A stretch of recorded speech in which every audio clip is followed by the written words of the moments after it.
Kashe-kashe a Najeriya na ƙara yawa kuma suna ratsa dukkanin ɓangarorin ƙasar.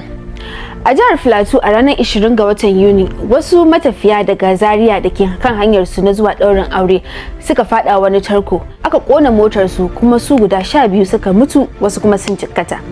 A Borno kuwa wata da ake zargin 'yar Boko Haram ce ta tada bam a kasuwar kifi inda ta hallaka mutane guda 12.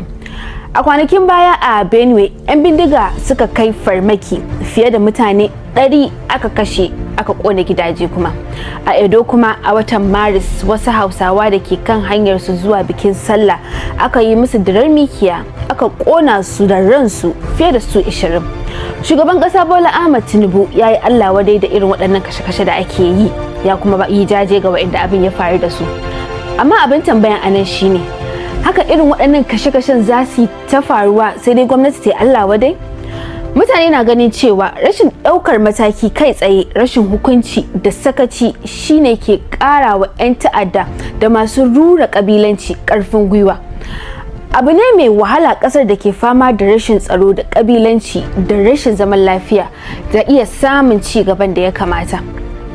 Amma ku me ra'ayinku? Ku sanar mana a comment section. Kuma ku ci gaba